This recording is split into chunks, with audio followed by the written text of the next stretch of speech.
Hello friend, आप सभी का स्वागत है हमारे यूट्यूब चैनल पर।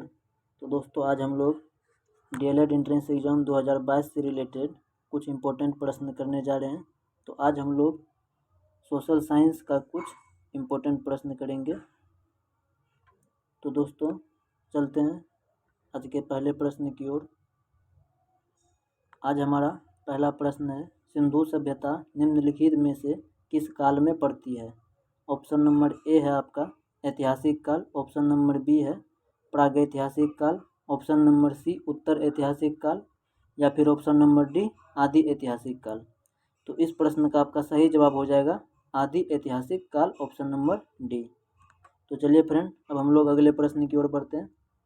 हमारा अगला प्रश्न है, 800 से 600 ईसा पूर्व का काल किस युग से जुड़ा है? यानी कि 800 से 600 ईसा पूर्व का काल के नाम से जानते हैं, यानी कि ब्राह्मण युग से, या फिर सूत्र युग, या फिर रामायण युग, या महाभारत युग।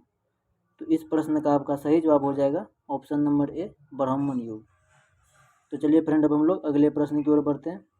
हमारा अगला प्रश्न है, बोगाज कोई का महत्व इसलिए है कि, यानी कि बोगाज कोई का महत्व क्यों है? ऑप्शन नंबर ए है आपका, वहाँ जो अभिलेख प्राप्त हुए हैं उनमें वैदिक देवी एवं देवताओं का वर्णन मिलता है। ऑप्शन नंबर बी आपका, मध्य एशिया एवं तिब्बत के बीच एक महत्वपूर्ण व्यापारिक केंद्र के रूप में जाना जाता है। ऑप्शन नंबर सी है आपका, वेद के मूल ग्रंथ की रचना यहीं से हुई थी। ऑप्शन नंबर डी है आपका, उपरोक्त में से कोई नहीं। तो इस प्रश्न का आपका सही जवाब हो जाएगा ऑप्शन नंबर ए, यानी कि वहाँ जो अभिलेख प्राप्त हुए हैं उनमें वैदिक देवी एवं देवताओं का वर्णन मिलता है। तो चलिए फ्रेंड, अब हम लोग अगले प्रश्न की ओर बढ़ते हैं। तो हमारा अगला प्रश्न है, गायत्री मंत्र किस पुस्तक में मिलता है? यानी कि गायत्री मंत्र किस पुस्तक में लिखा हुआ है? ऑप्शन नंबर ए है आपका, उपनिषद में, option number B Bhagavad Gita में, ऑप्शन नंबर सी ऋग्वेद में, या फिर ऑप्शन नंबर डी यजुर्वेद में। तो इस प्रश्न का आपका सही जवाब हो जाएगा ऑप्शन नंबर सी ऋग्वेद में। तो चलिए फ्रेंड, अब हम लोग अगले प्रश्न की ओर बढ़ते हैं। हमारा अगला प्रश्न है, संगम युग में उरईयुर किस लिए विख्यात था? ऑप्शन नंबर ए है आपका, मसालों के व्यापार का महत्वपूर्ण केंद्र होने के कारण, या फिर ऑप्शन नंबर बी कपास के व्यापार का महत्वपूर्ण केंद्र होने के कारण, या फिर ऑप्शन नंबर सी विदेशी व्यापार का महत्वपूर्ण व्यापारिक केंद्र होने के कारण, या ऑप्शन नंबर डी आंतरिक व्यापार का महत्वपूर्ण केंद्र होने के कारण। तो फ्रेंड, इस प्रश्न का आपका सही जवाब हो जाएगा ऑप्शन नंबर बी कपास के व्यापार का महत्वपूर्ण केंद्र होने के। तो चलिए फ्रेंड, अब हम लोग अगले प्रश्न की ओर बढ़ते हैं। हमारा अगला प्रश्न है, आजीवक संप्रदाय के संस्थापक कौन थे? ऑप्शन नंबर ए है आपका उपाली, ऑप्शन नंबर बी है आपका आनंद, ऑप्शन नंबर सी है आपका रघुला भद्र, ऑप्शन नंबर डी है आपका मखली गोसाल। तो इस प्रश्न का आपका सही जवाब हो जाएगा option number D Makkhali Gosala. तो चलिए फ्रेंड, अब हम लोग अगले प्रश्न की ओर बढ़ते हैं। हमारा अगला प्रश्न है, भागवत संप्रदाय के विकास में किसकी देन अत्यधिक थी? ऑप्शन नंबर ए है आपका पार्सियन, ऑप्शन नंबर बी है आपका हिंद यूनानी लोग, ऑप्शन नंबर सी है आपका कुषाण, ऑप्शन नंबर डी है आपका गुप्त। तो इस प्रश्न का आपका सही जवाब हो जाएगा ऑप्शन नंबर बी हिंद यूनानी लोग। तो चलिए फ्रेंड, अब हम लोग नेक्स्ट प्रश्न की ओर बढ़ते हैं। हमारा अगला प्रश्न है कि किस अभिलेख से यह साबित होता है कि चंद्रगुप्त का प्रभाव पश्चिम भारत पर फैला हुआ था? ऑप्शन नंबर ए है आपका कलिंग अभिलेख, ऑप्शन नंबर बी है आपका अशोक का गिरनार अभिलेख, या फिर ऑप्शन नंबर सी रुद्रदमन का जूनागढ़ अभिलेख, या ऑप्शन नंबर डी अशोक का सपोरा अभिलेख। तो इस प्रश्न का आपका सही जवाब हो जाएगा रुद्रदमन का जूनागढ़ अभिलेख। तो चलिए फ्रेंड, अब हम लोग अगले प्रश्न की ओर बढ़ते हैं। हमारा अगला प्रश्न है, केवल वह स्तंभ जिसमें अशोक ने स्वयं को मगध का सम्राट बताया है, यानी कि अशोक का वह कौन सा स्तंभ है जिसमें उन्होंने स्वयं को मगध का सम्राट बताया? ऑप्शन नंबर ए है आपका मस्की का लघु स्तंभ, ऑप्शन नंबर बी है आपका रुद्रमीन देई स्तंभ, ऑप्शन नंबर सी है आपका कीन स्तंभ, ऑप्शन नंबर डी है आपका भाबरू स्तंभ। तो इस प्रश्न का आपका सही जवाब हो जाएगा ऑप्शन नंबर डी, भाब्रू स्तंभ। तो चलिए फ्रेंड, अब हम लोग अगले प्रश्न की ओर बढ़ते हैं। हमारा अगला प्रश्न है, उस स्रोत का नाम बतलाइए जो प्राचीन भारत के व्यापारिक मार्गों पर मौन है। ऑप्शन नंबर ए है आपका संगम साहित्य, ऑप्शन नंबर बी है आपका मिलिंद पन्हु, ऑप्शन नंबर सी है आपका जातक कहानियों, ऑप्शन नंबर डी है आपका उपरोक्त सभी। तो इस प्रश्न का आपका सही जवाब हो जाएगा ऑप्शन नंबर बी, मिलिंद पन्हु। तो चलिए फ्रेंड, अब हम लोग अगले प्रश्न की ओर बढ़ते हैं। हमारा अगला प्रश्न है, किस शासक वंश ने मंदिरों एवं ब्राह्मणों को सबसे अधिक ग्राम अनुदान में दिया था। ऑप्शन नंबर ए है आपका गुप्त वंश, ऑप्शन नंबर बी है आपका पाल वंश, ऑप्शन नंबर सी है आपका राष्ट्रकूट वंश, ऑप्शन नंबर डी है आपका प्रतिहार वंश। तो इस प्रश्न का आपका सही जवाब हो जाएगा ऑप्शन नंबर ए, गुप्त वंश। यानी कि गुप्त वंश के शासनकाल में ब्राह्मणों को सबसे अधिक ग्राम अनुदान में दिया गया था। तो चलिए फ्रेंड, अब हम लोग अगले प्रश्न की ओर बढ़ते हैं। हमारा अगला प्रश्न है कि किस काल में अछूत की अवधारणा स्पष्ट रूप से उद्धृत हुई।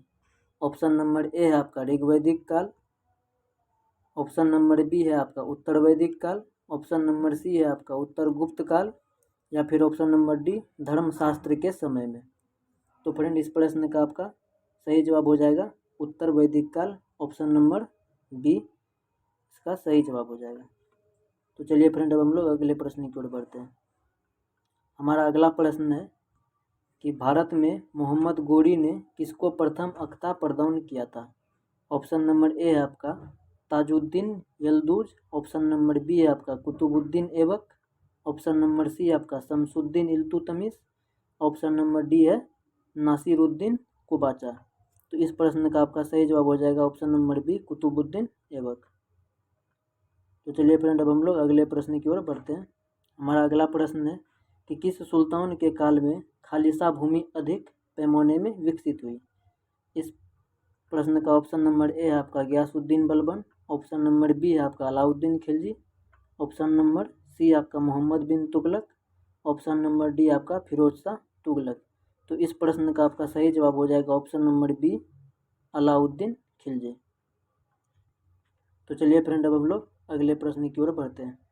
हमारा अगला प्रश्न है, सल्तनत काल के सिक्के टंका कोमोसासगनी एवं जीतल किन धातुओं के बने थे।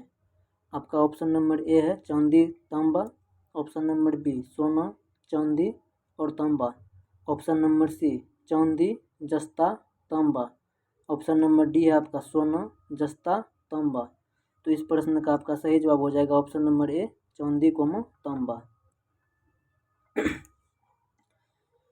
तो चलिए फ्रेंड, अब हम लोग अगले प्रश्न की ओर बढ़ते हैं। हमारा अगला प्रश्न है, 12 मौसा की रचना किसने की थी। ऑप्शन नंबर ए है आपका अमीर खुसरो, ऑप्शन नंबर बी है आपका इमामी, ऑप्शन नंबर सी है मालिक मोहम्मद जैसी, ऑप्शन नंबर डी है आपका रस खान। तो इस प्रश्न का आपका सही जवाब हो जाएगा ऑप्शन नंबर सी, मालिक मोहम्मद जैसी। तो चलिए फ्रेंड, अब हम लोग अगले प्रश्न की ओर बढ़ते हैं। हमारा अगला प्रश्न है, विजयनगर साम्राज्य के वित्तीय व्यवस्था की मुख्य विशेषता क्या थी। ऑप्शन नंबर ए है आपका अधिशेष लगान, ऑप्शन नंबर बी है आपका भू राजस्व, ऑप्शन नंबर सी है आपका बंदरगाहों से आमदनी, ऑप्शन नंबर डी है आपका मुद्रा प्रणाली। तो इस प्रश्न का आपका सही जवाब हो जाएगा ऑप्शन नंबर सी, बंदरगाहों से आमदनी। तो चलिए फ्रेंड, अब हम लोग अगले प्रश्न की ओर बढ़ते हैं। हमारा अगला प्रश्न है कि जब्ती प्रणाली किसकी उपज थी, यानी कि जब्ती प्रणाली किस बादशाह के शासनकाल में शुरुआत हुआ था। ऑप्शन नंबर ए आपका Ghiyasuddin Tughlaq, option number B आपका Sikandar Lodi, option number C आपका Sher Shah, option number D है आपका अकबर। तो इस प्रश्न का आपका सही जवाब हो जाएगा ऑप्शन नंबर डी, अकबर। यानी कि अकबर के शासनकाल में ही जब्ती प्रणाली का शुरुआत हुआ था। चलिए फ्रेंड, अब हम लोग अगले प्रश्न की ओर बढ़ते हैं।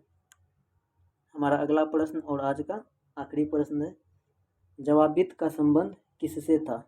ऑप्शन नंबर ए आपका राज्य के कानून से, ऑप्शन नंबर बी आपका मनसब प्रणाली को नियंत्रण करने वाले कानून से, ऑप्शन नंबर सी आपका टकसाल से संबंधित कानून से, ऑप्शन नंबर डी कृषि से संबंधित कर से। तो इस प्रश्न का आपका सही जवाब हो जाएगा ऑप्शन नंबर ए, राज्य के कानून से।